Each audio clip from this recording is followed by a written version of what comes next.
Why is it so important to create and publish content? So it's really important to create and publish content because people buy from companies that they know, like, and trust. If they don't know you, like you, and trust you, they can't buy from you. They won't buy from you. And people won't spend money getting to know, like, and trust you. They want to essentially just read stuff for free that allows them to kind of understand who you are. So there's some research from a guy called Professor Robin Dunbar. And he said that there's this rule called the 7-11-4 rule. It's actually, I'm blending together a couple of bits of his research with some Google research. Google did research called 0 Moments of Truth. Robin Dunbar did research on how people bond and how people form friendships. And it really came down to time that we spend with each other, interactions, positive interactions, and different locations or platforms that we interact. So I cherry-picked the best bits, and in the book, oversubscribed, I said 7-11-4, 7 hours, 11 interactions, 4 platforms. And basically, the human brain doesn't really know whether it's having a digital or an analog interaction. So the reason that we, feel sad when David Bowie passes away is not because we knew David Bowie personally. It's because we had connected with David Bowie on video, on media, on audio. We'd read articles about David Bowie. So we felt like we knew David Bowie, but in actual fact, it was just published content that we'd gotten to know him through. So this is the same phenomenon, that when people spend 7 hours, 11 interactions on 4 platforms with your published content, they get to know you, like you, trust you, and you occupy a part of their brain which is reserved for friends and acquaintances. And that's the first part of having a successful business, having an audience. Yeah, it's so funny you should talk about that, because I also have I've done a lot of content on 7-11-4. I've even got a keynote that's called 7-11-4, and it's about exactly what you said, the 0 moment of truth, and creating content across all those different platforms and formats and locations to get people to know, like, and trust you. So, completely relate with everything that you said. In terms of the other element of influence, so, we're talking obviously publish, that's why it's so important to publish content. Could you explain a bit about the profile side of it as well? So we live in an incredibly noisy world, where there's so much content, there's so many videos, articles, blogs, podcasts, tweets, posts, endlessly coming at us. We have to have a very quick way of deciding whether I'm going to invest time and energy on this. So when you have a profile, essentially you are positioned as an authority, or you're positioned as someone worth listening to, and it allows people to make a shortcut of saying, I'll put more weight on what that person has to say. So if we think about a profile, it's being able to be seen from a distance. It's having an ability for your marketplace to be able to pick up on what you're saying. So we're looking for the ability to, elevate your brand and elevate your profile to more people. And very simple maths. If only a small number of people buy from you, the larger your audience, the larger your profile, the more sales you'll make. And it's unfortunate, but you can't really escape that. If 2 or 3% of people buy from you, if you've got 100 people who know who you are, you've got 2 or 3 customers. If you've got 1,000 people who know who you are, you've got 20 or 30 customers, and so on and so forth. So you need to be able to elevate to those bigger areas. We talk a lot about how to do that, and we talk about this idea of SALT. SALT is social media, awards, accreditations, live events, and traditional or third-party platforms. And essentially we want to build our platform, build our profile across all of those strategies. We want to have a strategy for building profile on all of those. But it's so important to be positioned, as that high-profile person these days, because people just don't listen unless they think you might have a phenomenal thing to say, but if people don't see you as an expert or as an authority, or they don't see your profile is that other people are listening to you, they just don't particularly pick up on it. Yeah, I completely agree. What have you personally found has been a good content method or good types of content that have helped you? Because obviously you've got a very, big personal brand and have achieved what you are teaching other people to achieve. What's worked for you? The number one thing is the book. Yeah. So when I wrote a book, that gave me a profile because I suddenly magically became an author. And magically, radio stations want to have you on when you're an author, and TV stations want to have you on when you're an author, and podcasters want to invite you as a guest when you're an author. Even if people have not read the book, they still know you wrote it. So therefore, it's it's an authority piece, and it kind of separates you from others. So having the book has been really powerful. The other thing too is when you go through the process of writing a book, you really have to think about what you want to say, and you have to think about your content. You've got to typically do some research. You've got to see what other people are saying on the topic. You've got to find some interesting statistics, anecdotes, stories, analogies. So by the time you've finished that project, you've got lots of great refined content that you can use.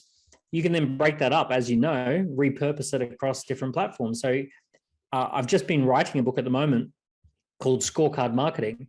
And as I was writing the book, whenever a really good, paragraph would come out, I'd cut and paste that straight onto LinkedIn and say, I'm writing a book. Here's a paragraph from the book. And I'd get a conversation going with that.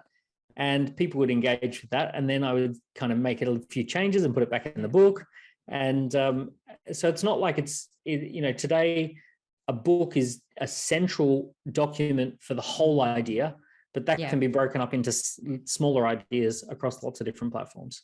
Yeah, completely agree with you. I mean, there's a year, 2, 3 years worth of content out of a book, isn't there? So you put all that hard work into to have the book, and then you have a content strategy off the back of the book as well. So it's all about like maximizing the time on the content.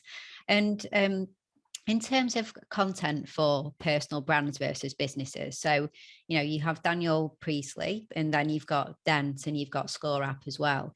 So how do you see the content being different for that business versus personal content?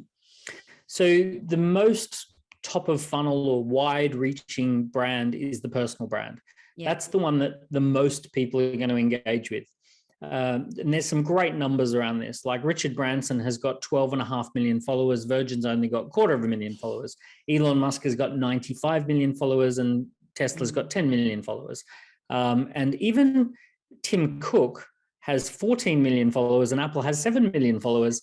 And you would think Apple, being the biggest brand in the world with a lot of fans, would be bigger than Tim Cook, but Tim Cook's double the following of Apple. So it turns out that humans absolutely love other humans. We want to connect with other humans. We don't really think about the world in brands and logos. We really think about the world in people.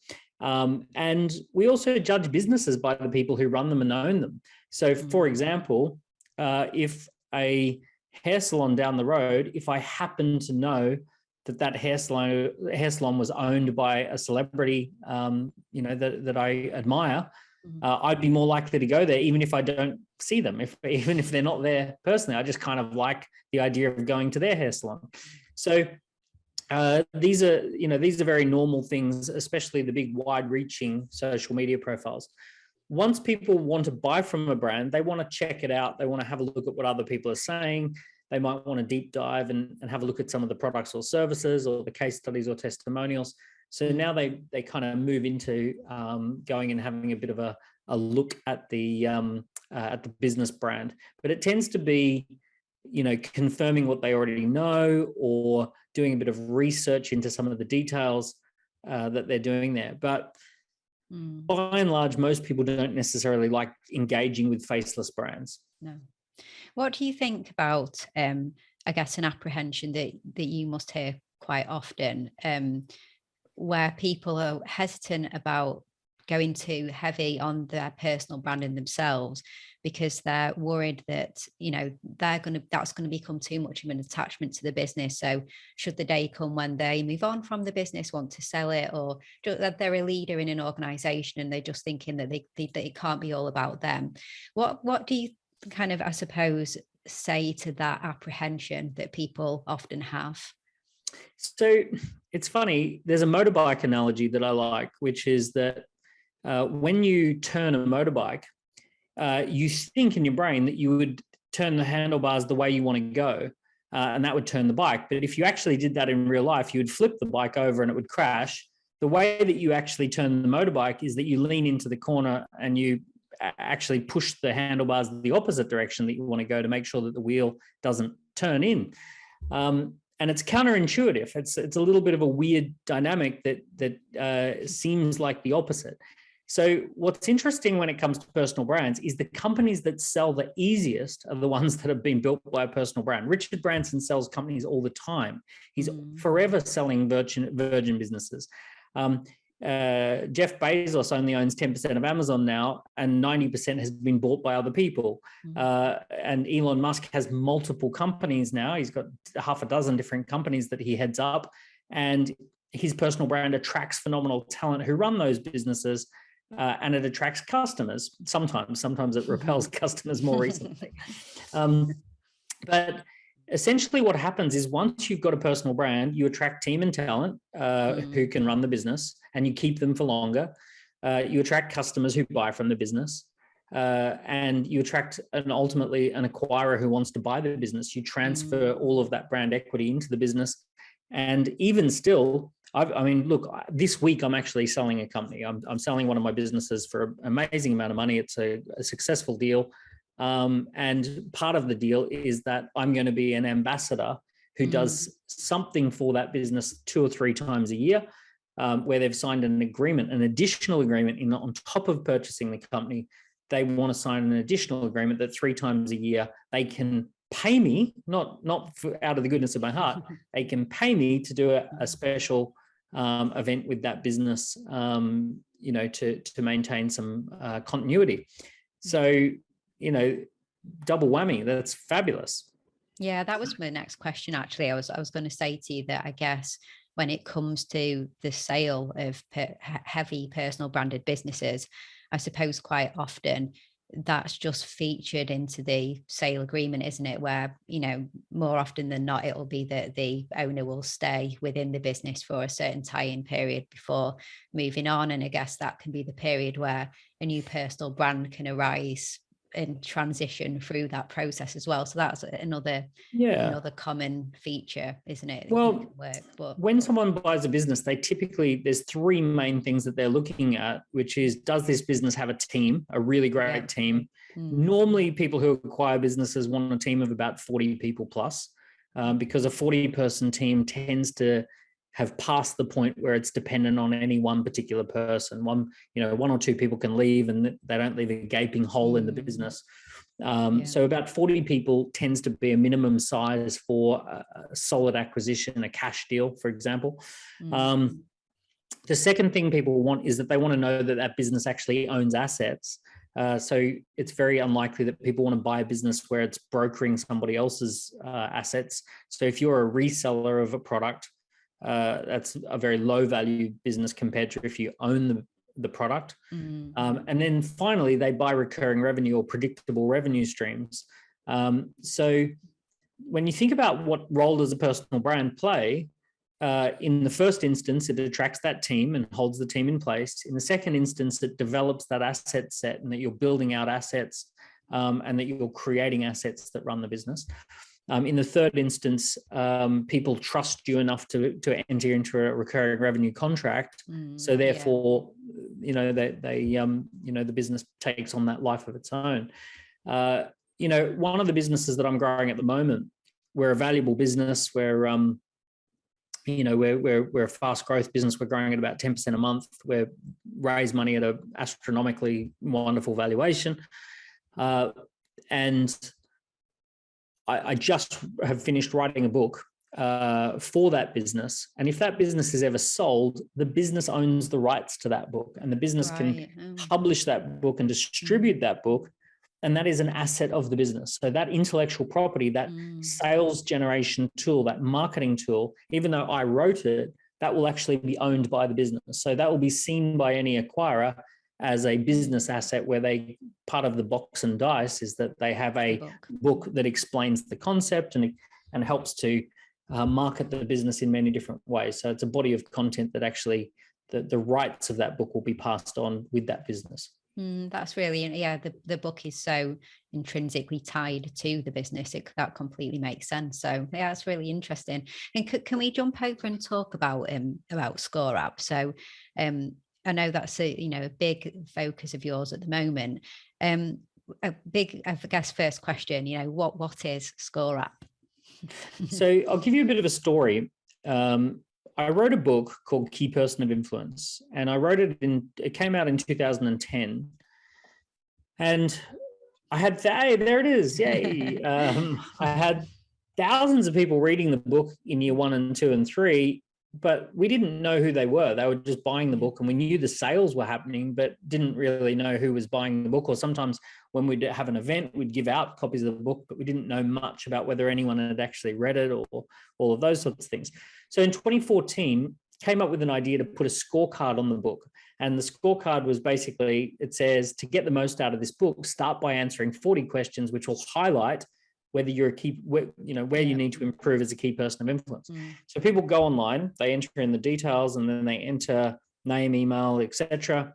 And then it asks them things like, have you written a blog in the last month? Have you won any awards? Do you give talks? Do you have a product available that features your personal brand? So it's like kind of all of these questions relating to being a key person of influence. And then at the end, it says, here's your overall score. You scored 61%. And here's how you scored for the 5 Ps. You're 4 out of 10 for pitching, 8 out of 10 for publishing, 6 out of 10 for products. So it goes through and gives them that on a PDF. Anyway, this became super successful. 90,000 people filled in the KPI scorecard. And well over 10 million worth of sales came in straight off the back of the scorecard. So it was a home run because people could self-diagnose. They could self-diagnose whether they needed to buy something. They could answer a set of questions. If they agreed with how they answered the questions, which they answered them, then they could agree with, actually, I want to improve those things. So it was a hugely valuable tool for us, and it kind of carried us from 2014 through to 2020, especially when I had a very young family. I had 3 kids under 5 at one point. I've got a 3-year-old, a 4-year-old, and a 7-year-old now. So, very, very young family. And it was great because it was a way of generating sales that didn't really require my time. So that was cool. So lots of businesses started asking, can I get one of these as well? Would you help me build one? We did do some testing in 2019 to see whether it worked across industries. We tried it on about 10 different industries, from DJing to working with corporates, mental health, physical health, construction industry, right? So we went and did like a whole bunch of these scorecards, custom built. And we realized this works across the board. Anytime people need to diagnose something in order to buy, or they need to kind of fact find about themselves to see whether they would get value from something, then that online scorecard is a 24/7 lead generator. So what we did is we built the platform ScoreApp in 2020 and launched it. And over the last 2 years, 2,000 companies have signed up. And we're now seeing scorecards globally and across industries. And people spend a couple of hours setting up their scorecard, and it just generates leads month in, month out. And it's a really powerful strategy. Very simple idea. It's a landing page. The landing page tells you to take a quiz. The quiz has points associated to all of the answers. And at the end, it gives you a results page that tells you what you should and shouldn't do with custom content on the back end there. Yeah, it's fantastic. You gave me a quick demo, and I'm not just saying it because I'm talking to you now, but I really liked it, and I'm definitely going to be speaking to our team about it, because it's kind of a win-win situation in terms of that your audience, your potential customer, gets to find out a bit more about themselves, gets something from it, and gets targeted, valuable content that helps them. But like you said, of course, you actually get that missing data that most of us don't get, which is that information that we can then sell to them, but in a targeted way, in a customized, targeted way, not going with service A when it should be product B or whatever. So it's really, really useful, and it's hard to get people's data and information these days. People aren't as willing to get that free ebook or whatever those old lead magnet methods that people are still teaching these days. Just offer up a lead magnet and you'll get your ideal clients giving you your email addresses, but it just doesn't work like that anymore, does it? So no. And it ties in with the importance of creating content, because as we started this conversation, we talked about how important it is to have valuable content. So you need the scorecard is the scorecard's really the bridge between valuable content and your business. So this podcast, for example, most of the time people who listen to a podcast are completely anonymous. You might have 10,000 listeners. You'll see a number on a screen that says this podcast was downloaded 10,000 times. But what you don't have is any information about who those 10,000 people are specifically.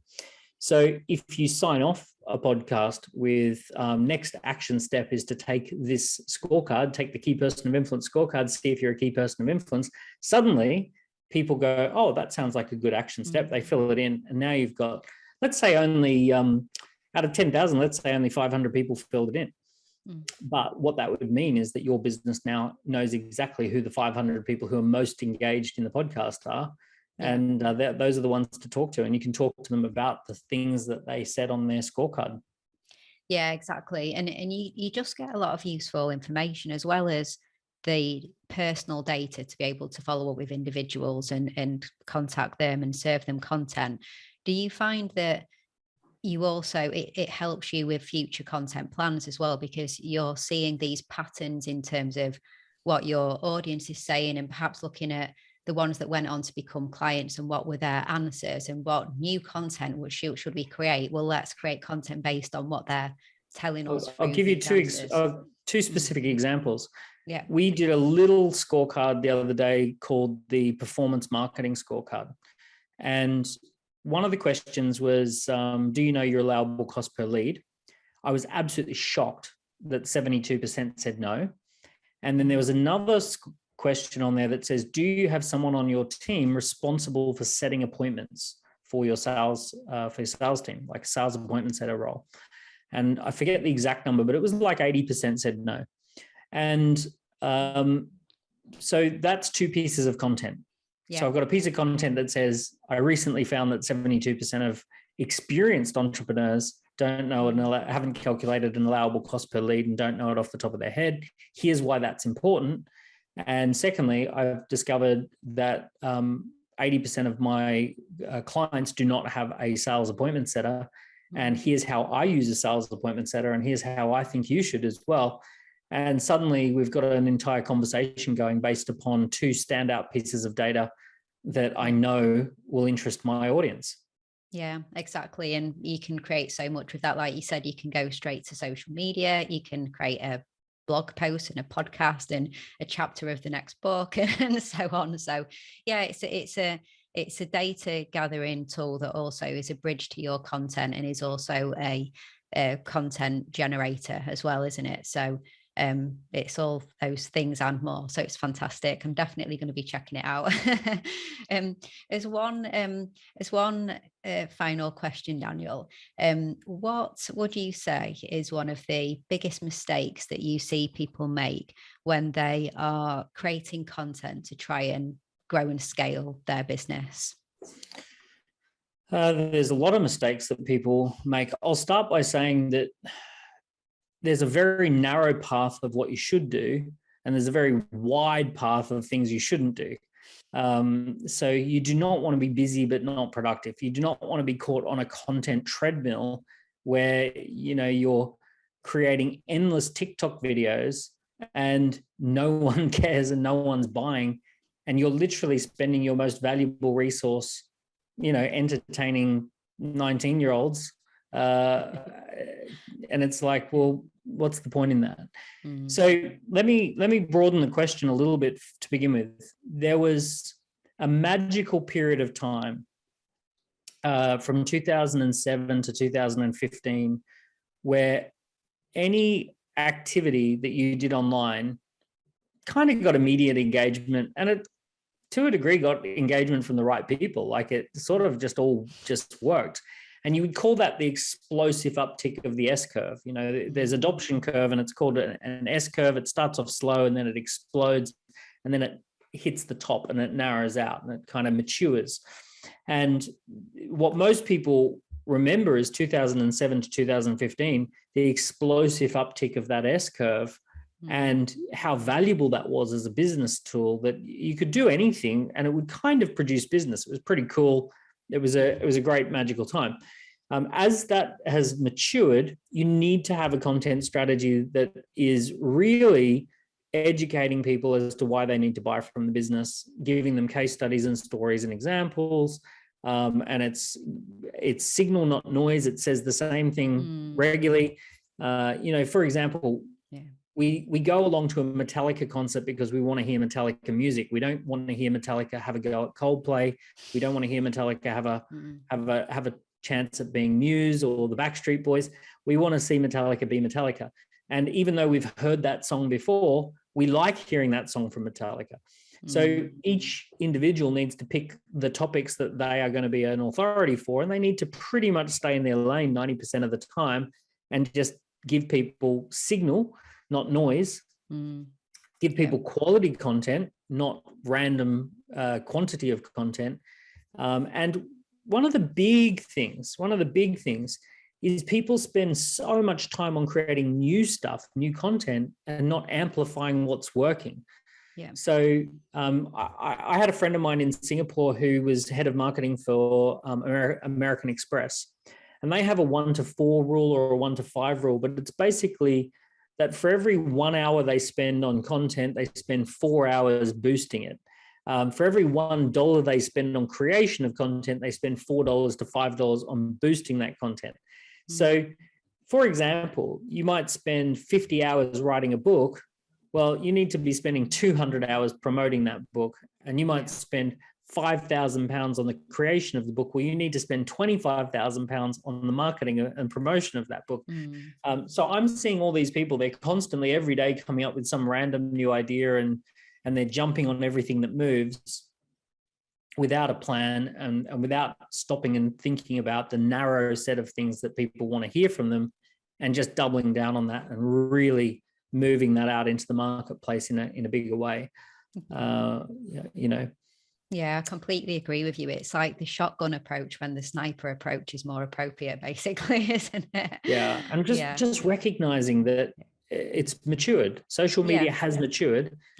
We no longer live in the time of random anything works. It's got to be done with caution, because otherwise it'll suck a whole bunch of time and money and deliver absolutely nothing. And that's why people should work with a company like yours, because you do it all day, every day. You see what's working, and that's where the market's moved to now.